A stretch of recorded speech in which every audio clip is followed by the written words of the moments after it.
Hello students, welcome to Bansal classes online. I am Jaisingh Suryavanshi. Last lecture में student हमने काफ़ी अलग अलग टाइप की क्रॉप्स को डिस्कस किया था।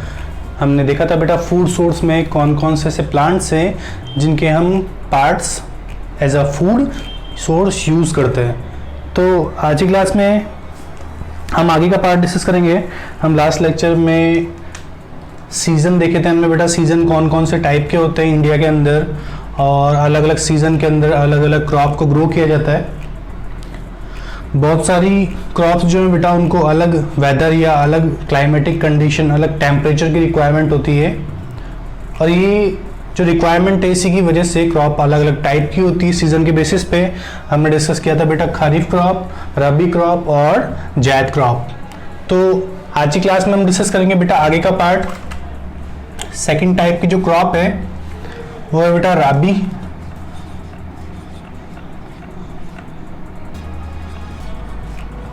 क्रॉप। ठीक है बेटा, हमने फर्स्ट क्लास में खरीफ क्रॉप को डिस्कस किया था और हमने देखा था कि खरीफ क्रॉप एक अलग सीजन में ग्रो की जाती है। आज हम राबी क्रॉप को डिस्कस करेंगे बेटा। राबी क्रॉप क्या होती है? तो राबी क्रॉप कब ग्रो की जाती है बेटा?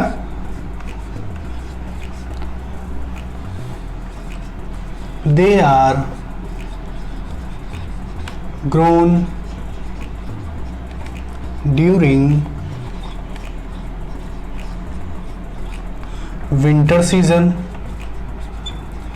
ठीक है बेटा, ये विंटर सीजन के अंदर ग्रो की जाती है। They require cold and dry weather. इसको कैसा वेदर चाहिए होता है बेटा? Cold and dry weather. They are sown in October या फिर नवंबर के टाइम पे। ठीक है, एंड harvested in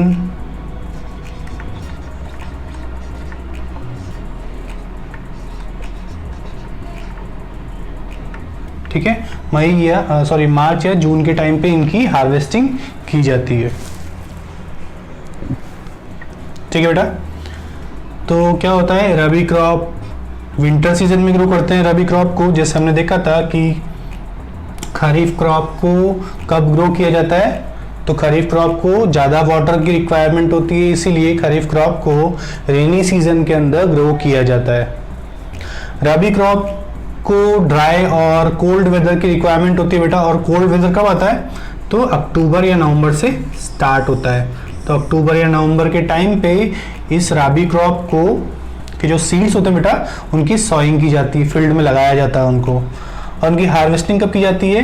तो मार्च से जून या जुलाई तक। ठीक है बेटा, यहाँ कई बार जून की जगह जुलाई भी दिखाई दे सकता है आपको एमसीक्यू में, तो थोड़ा बहुत वेरी करता है, एक आध मंथ आगे पीछे हो सकता है। तो अराउंड यही होता है बेटा, अक्टूबर से लेके और जब तक विंटर सीजन रहता है तब तक थोड़ी ठंड रहती है, जब तक बारिश होना स्टार्ट नहीं होती है उससे पहले इनको हार्वेस्ट कर लिया जाता है। मैच्योर होने के बाद में इनको फील्ड से हटा दिया जाता है, कट कर लिया जाता है। ठीक है बेटा, यहां तक लिखो।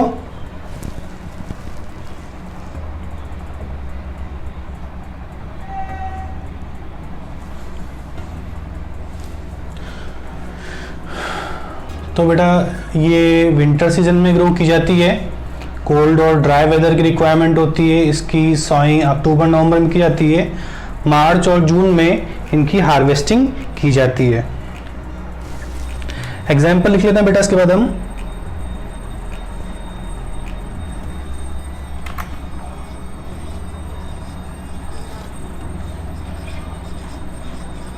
wheat,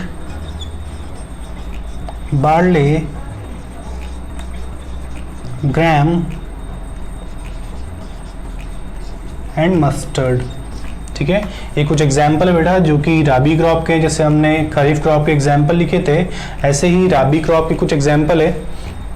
ये विंटर सीजन में ग्रो की जाती है बेटा, ठीक है। कब, कौन सीजन में? विंटर सीजन में ग्रो की जाती है। इसे कोल्ड या ड्राई वेदर की रिक्वायरमेंट होती है। और इसकी सॉइंग कब की जाती है? इनको फील्ड में लगाया कब जाता है? सॉइंग मतलब होता है बेटा फील्ड में लगाना। जो सीड्स होते हैं उनको हम फील्ड में लगाते हैं, तो उसी प्रोसेस को बोलते हैं हम सॉइंग। तो उसकी सॉइंग की जाती है अक्टूबर से नवंबर में, और उनकी हार्वेस्टिंग की जाती है बेटा मार्च में या जुलाई तक, ठीक है, जून या जुलाई तक। एग्जाम्पल है इसके wheat, barley, gram and mustard. Note down कीजिए बेटा इसको, फिर हम आगे बढ़ते हैं।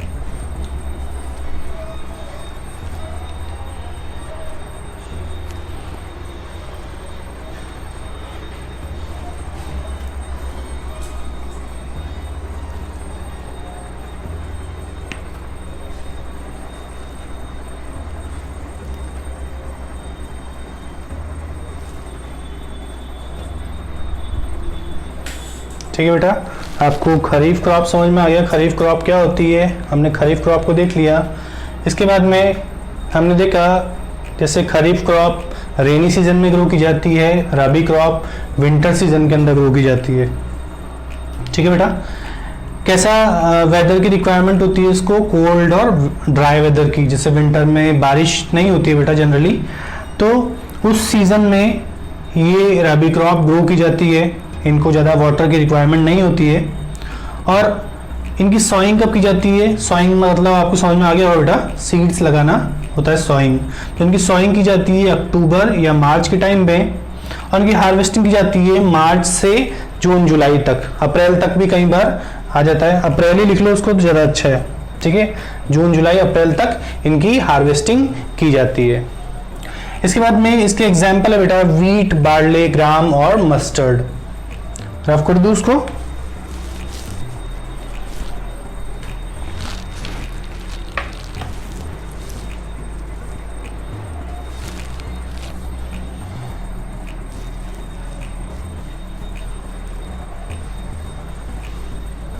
ठीक है बेटा,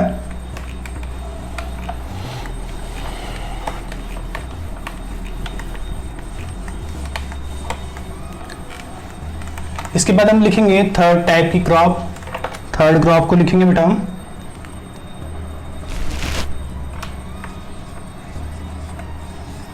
थर्ड टाइप की क्रॉप है Zaid crop.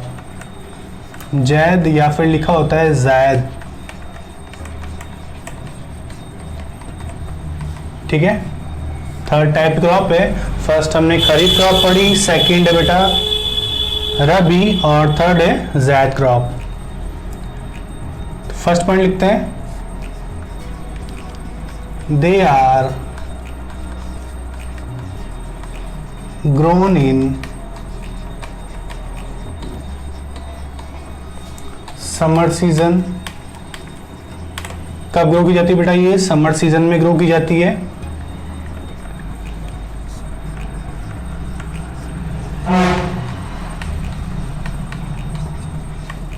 They require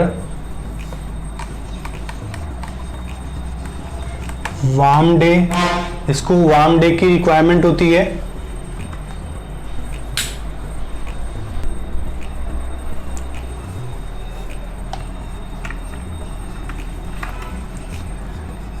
they are sown इन मार्च, ठीक है। ये मार्च के टाइम पे इनकी सॉइंग की जाती है बेटा।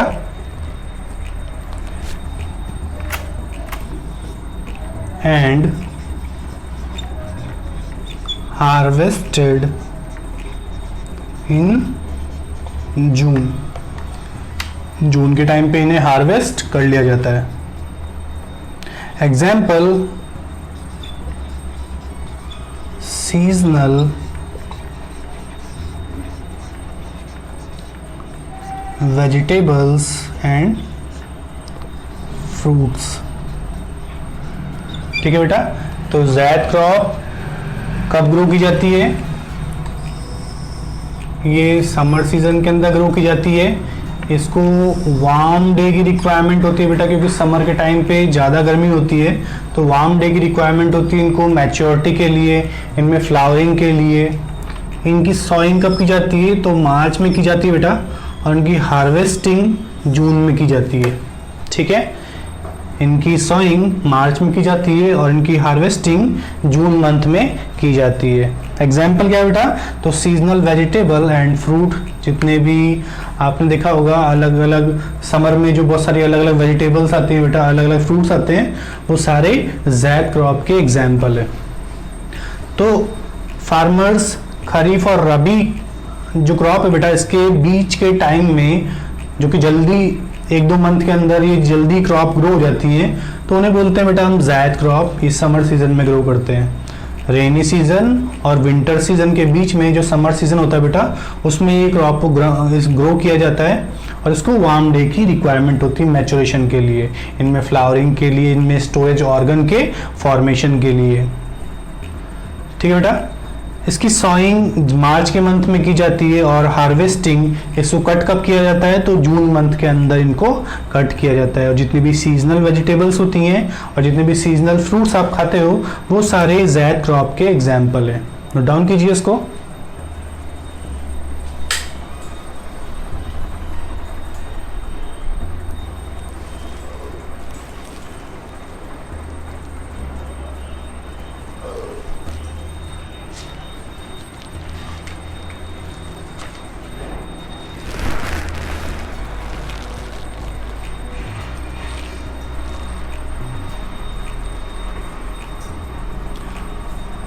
लिखा बेटा, ज़ैद क्रॉप हमने खरीफ क्रॉप को डिस्कस कर लिया, हमने राबी क्रॉप को डिस्कस किया, इसके बाद में ज़ैद क्रॉप। हमने देखा बेटा कि सीज़न अलग अलग होते हैं इंडिया के अंदर, और अलग अलग सीज़न अलग अलग मंथ में होते हैं, तो मंथ के हिसाब से अलग अलग क्रॉप का सॉइंग पीरियड है, या फिर बोल सकते हैं हम हार्वेस्टेड पीरियड है। ठीक है, कब वो ग्रो की जाते हैं और कब उसकी हार्वेस्टिंग करनी पड़ती है मैच्योर होने के बाद में।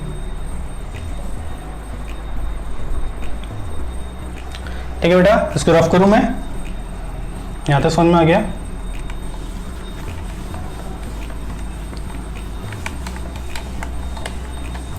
तो हमने बेटा सीजन देख लिए, सीजन कौन कौन से होते हैं इंडिया के अंदर, सीजन कौन कौन से होते हैं? तो 3 सीजन होते हैं बेटा, summer season, rainy season and winter season. Clear? Summer season के टाइम पे जो क्रॉप ग्रो करते हैं उसे बोलते हैं हम ज़ैद क्रॉप, जो रेनी सीजन में ग्रो की जाती है उन्हें बोलते हैं हम खरीफ क्रॉप, और जो विंटर सीजन में ग्रो की जाती है उसे बोलते हैं हम राबी।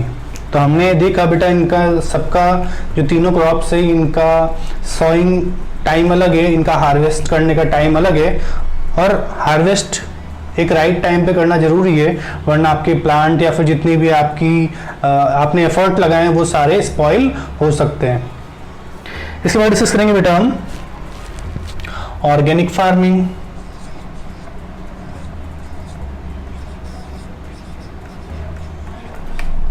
Organic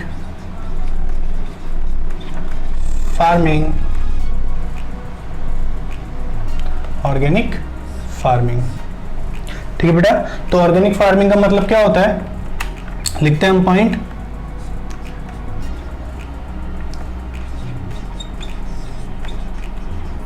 In organic farming,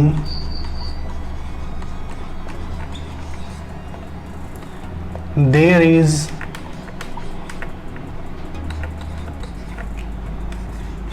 no use of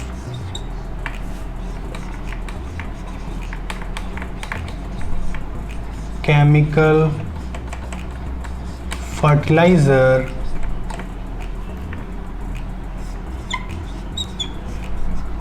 pesticide or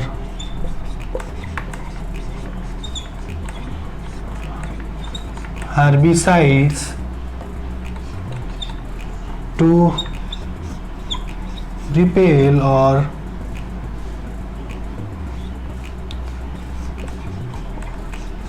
kill the insect। ठीक है बेटा, In organic farming, there is no use of chemical fertilizer, pesticide और herbicide to repel or kill the insect. तो ऑर्गेनिक फार्मिंग में कम से कम chemicals का use किया जाता है, या फिर बोल सकते हैं हम बिल्कुल केमिकल्स का यूज़ नहीं करते हैं. तो क्या क्या केमिकल्स यूज़ होते हैं जनरली बेटा एग्रीकल्चर में? तो फर्टिलाइज़र का यूज़ होता है, फर्टिलाइज़र भी केमिकल्स की बनी होती है. पेस्टिसाइड्स का यूज़ किया जाता है, पेस्टिसाइड भी केमिकल के बने होते हैं. ऐसे ही हर्बिसाइड्स या पेस्टिसाइड या वीडिसाइड्स जो कि वीड्स के रिमूवल के लिए यूज़ करते हैं, तो ये सारे केमिकल्स का यूज़ ऑर्गेनिक फार्मिंग में नहीं किया जाता है.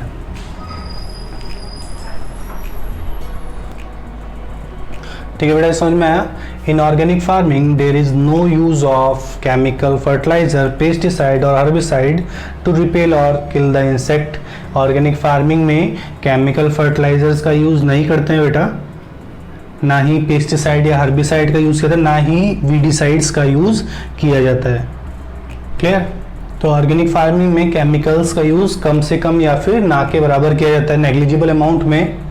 तो इसीलिए ऑर्गेनिक फार्मिंग के जितने भी प्रोडक्ट्स होते हैं बेटा वो नॉर्मल एक एग्रीकल्चर प्रोडक्ट की कंपैरिजन में काफ़ी कॉस्टली होते हैं. ठीक है, महंगे होते हैं. आपने देखा होगा बहुत सारे जो सुपरमार्केट होते हैं वहाँ पर ऑर्गेनिक फार्मिंग के काफ़ी सारे प्रोडक्ट होते हैं और ये काफ़ी महंगे होते हैं दूसरे प्रोडक्ट से. तो ऑर्गेनिक फार्मिंग के प्रोडक्ट महंगे क्यों होते हैं बेटा? क्योंकि इनके अंदर केमिकल्स का ना यूज़ करके कुछ ऑर्गेनिजम्स का यूज़ किया जाता है. डिस्कस करते हैं हम आगे, पहले इसको नोट डाउन कीजिए.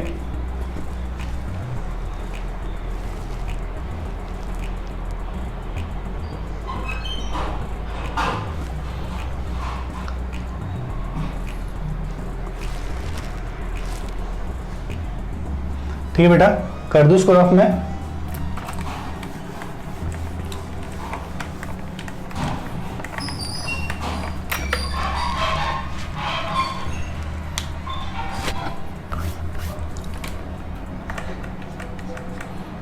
Wait,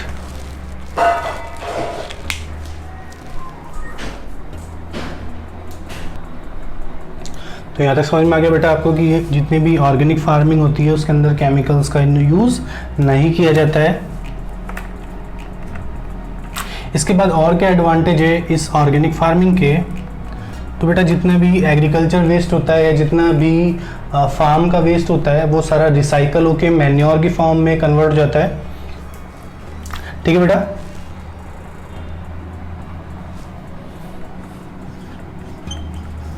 organic waste are recycled in the form of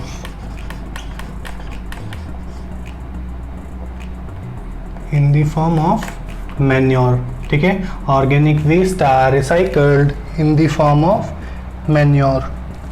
ठीक है बेटा, इसके बाद में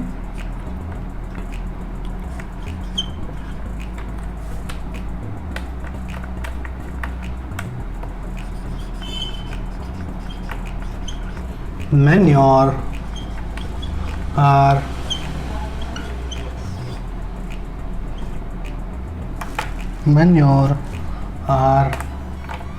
rich in organic matter. Manure के अंदर ऑर्गेनिक मैटर का अमाउंट काफ़ी ज़्यादा होता है बेटा. In organic farming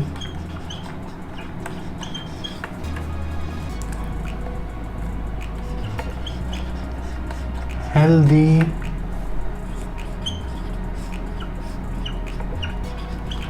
cropping pattern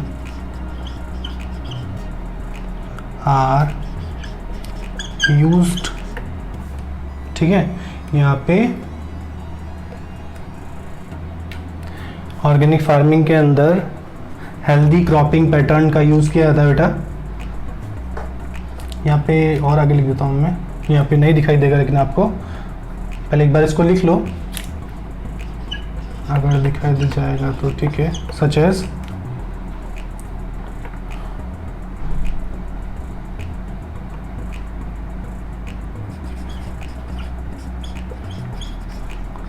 mixed cropping,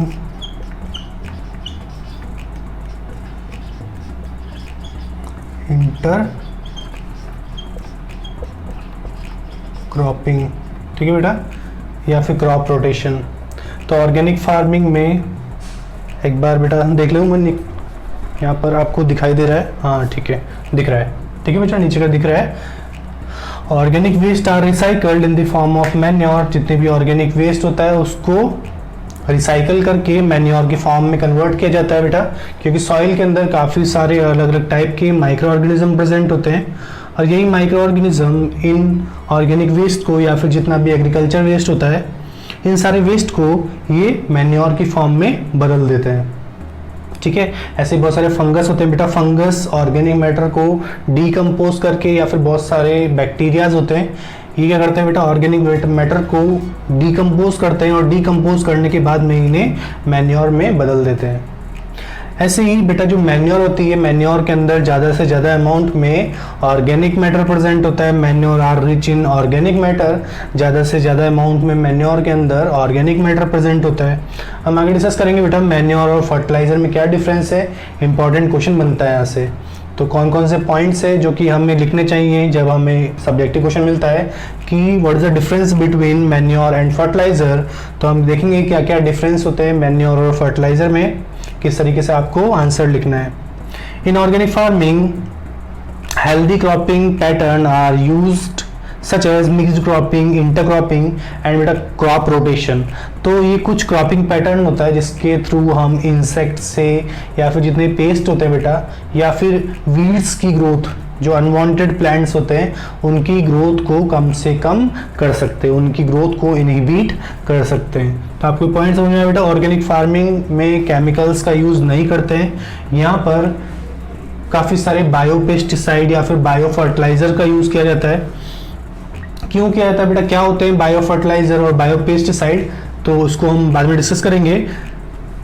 जितनी भी ऑर्गेनिक वेस्ट होती है बेटा, जितनी भी एग्रीकल्चर का वेस्ट होता है, जैसे बेटा जितनी भी लीव्स होती हैं, ट्विग्स होती हैं, ब्रांचेस होती हैं प्लांट्स की, वो सारी रिसाइकल हो जाती है और रिसाइकल होके ये मैन्योर की फॉर्म में बदल जाती है, क्योंकि सॉइल के अंदर बहुत सारे बैक्टीरियाज होते हैं बेटा, काफ़ी सारे फंगस होते हैं। तो ये जितना भी ऑर्गेनिक मैटर होता है, ये सारा ऑर्गेनिक मैटर मैन्योर की फॉर्म में कन्वर्ट हो जाता है, और इसी मैन्योर के अंदर ज़्यादा से ज़्यादा अमाउंट में ह्यूमस होता है बेटा, और ह्यूमस आपको पता है ह्यूमस के अंदर ज़्यादा से ज़्यादा अमाउंट में ऑर्गेनिक मैटर प्रेजेंट होता है, ठीक है। तो मैन्योर हमारी सॉइल के लिए बहुत ज़्यादा इंपॉर्टेंट है, बहुत अच्छी होती है हमारे सॉइल के लिए, हम आगे डिस्कस करेंगे। ऑर्गेनिक फार्मिंग में कुछ क्रॉप पैटर्न का यूज़ किया जाता है, जैसे मिक्स्ड क्रॉपिंग, इंटरक्रॉपिंग और क्रॉप रोटेशन। तो हम देखेंगे क्रॉपिंग पैटर्न क्या होता है, आपके मॉड्यूल में नहीं दिया है लेकिन हम थोड़ा सा इसको डिस्कस कर लेंगे। क्या होता है बेटा मिक्स्ड क्रॉपिंग, इंटरक्रॉपिंग क्या होता है और क्रॉप रोटेशन क्या होता है, नोट डाउन कीजिए इसको।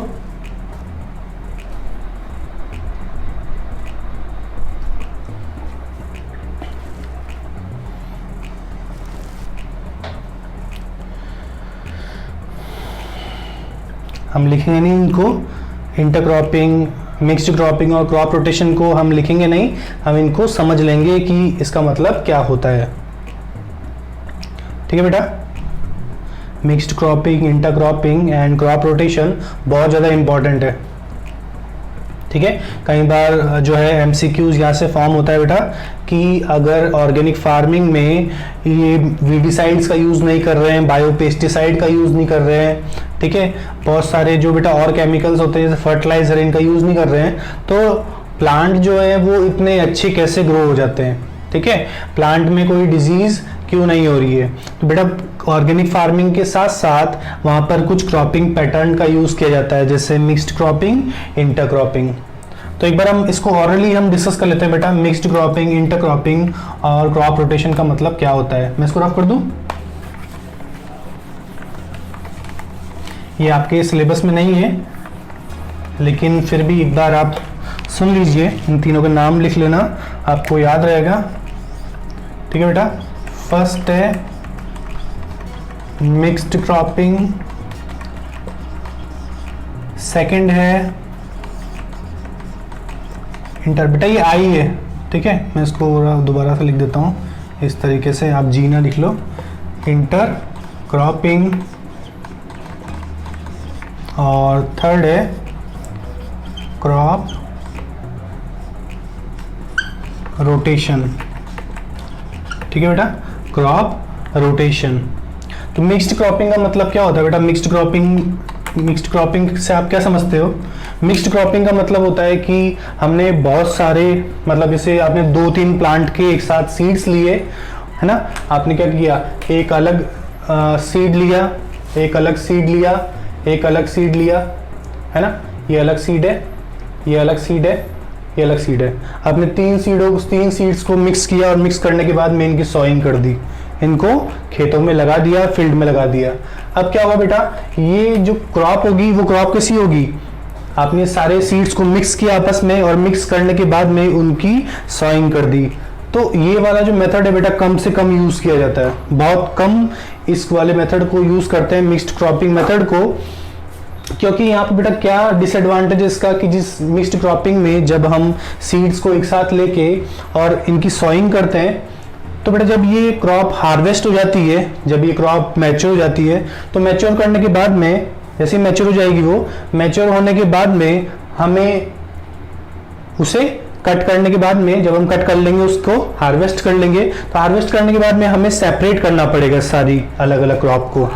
तो ये क्या होगा बेटा, यहाँ पे लेबर ज्यादा होता है, मेहनत ज्यादा लगती है। यहाँ पे मिक्स्ड क्रॉपिंग में आपने सीड को मिक्स किया और बाद में उसकी सॉइंग कर दी, आपने उसको उगा दिया, सीड को लगा दिया खेतों में। लेकिन उसके बाद जो प्रोडक्ट मिलेगा बेटा हमें, वो क्या होगा, अलग अलग टाइप का होगा। आपको सारी क्रॉप से जितना भी प्रोडक्ट मिला है, जितने भी ग्रेन्स मिले हैं, उनको आपको सेपरेट करना होगा। ठीक है। इंटरक्रॉपिंग में क्या होता है बेटा कि जो क्रॉप्स होती है उनको एक रॉ की फॉर्म में लगाते हैं बेटा। ठीक है, एक क्रॉप ये वाली है, दूसरी क्रॉप ये वाली है। ठीक है, आपने एक क्रॉप लगाई, ठीक है, वो दूसरी साइड भी एक क्रॉप लगाई, और उन दोनों के बीच में एक आपने अलग टाइप की क्रॉप को ग्रो किया है। ये सेम टाइप की क्रॉप है दोनों, और उसके बीच में आपने एक अलग टाइप की क्रॉप को ग्रो कर दिया। तो यहाँ पे आपने जो क्रॉप लगाई है वो रो की फॉर्म में लगाई है। क्रॉप रोटेशन का मतलब क्या होता है बेटा? रोटेशन मतलब क्या समझ रहे हो आप? क्रॉप को हटाना फिर दूसरी क्रॉप लगाना। ठीक है, हर क्रॉप की अलग न्यूट्रिएंट रिक्वायरमेंट होती है सॉइल से। कोई ऐसी क्रॉप होती है बेटा जिसको अलग न्यूट्रिशन चाहिए होता है, कोई ऐसी क्रॉप होती है जिसको अलग न्यूट्रिशन चाहिए होता है। सॉइल में आप लगातार एक ही तरह की क्रॉप लगाते रहोगे तो उससे सॉइल की फर्टिलिटी लेवल क्या हो जाएगा? रिड्यूस। ठीक है, तो अलग अलग क्रॉप को लगाना चाहिए जिससे सॉइल की फर्टिलिटी लेवल बना रहे। ठीक है, सॉइल एनरिच रहे न्यूट्रिएंट से। या फिर क्रॉप रोटेशन में कुछ ऐसी क्रॉप्स लगाते हैं जो कि जिनके पास में कुछ ऐसे सिम्बायोटिक बैक्टीरिया हैं जो कि नाइट्रोजन को फिक्स कर सकते हैं। जैसे बेटा लेग्यूम्स, आपको पता है लेग्यूम्स प्लांट, आपने 7th क्लास से पढ़ा होगा। जो लेग्यूम्स प्लांट होते हैं, लेग्यूम्स प्लांट के पास में रूट नोड के अंदर एक बैक्टीरिया होता है बेटा जिसका नाम है राइजोबियम बैक्टीरिया। तो राइजोबियम बैक्टीरिया प्रेजेंट है, इसीलिए लेग्यूम्स प्लांट के पास में कैपेसिटी है कि वो नाइट्रोजन गैस को नाइट्राइट और नाइट्रेट की फॉर्म में कन्वर्ट कर सकते हैं। ठीक है, नाइट्रोजन का फिक्सेशन कर सकते हैं सॉइल में। तो लेग्यूम्स प्लांट तो कर सकते हैं नाइट्रोजन का फिक्सेशन क्योंकि उनके पास तो बैक्टीरिया है, लेकिन जो दूसरे प्लांट है नॉन लेग्यूमिनस, वो क्या कर सकते हैं बेटा? वो नाइट्रोजन को फिक्स नहीं कर सकते हैं। ठीक है, तो एक बार लेग्यूमिनस क्रॉप को ग्रो किया जाता है, दूसरी बार नॉन लेग्यूमिनस क्रॉप को ग्रो करते हैं, इसे बोलते हैं हम क्रॉप रोटेशन। तो आज की क्लास में हम इतना ही पार्ट डिस्कस करेंगे बेटा। इसके आगे का जो पार्ट है हम नेक्स्ट लेक्चर में कवर करते हैं। तब तक के लिए आप लेक्चर को अच्छे से देखिए, अपने नोट्स प्रिपेयर कीजिए, साथ साथ में लर्न कीजिए, और जितने आपको क्वेश्चंस यहाँ से इस मैटर से रिलेटेड आपकी एक्सरसाइज मिल रहे हैं आप उनको अपने आप कीजिए। ठीक है बेटा, अच्छे से लर्न करोगे तो आपको चैप्टर साथ के साथ में ही समझ में आ जाएगा। ठीक है बेटा, मिलते हैं नेक्स्ट लेक्चर में। तब तक के लिए अपना ध्यान रखिए। Take care and good luck.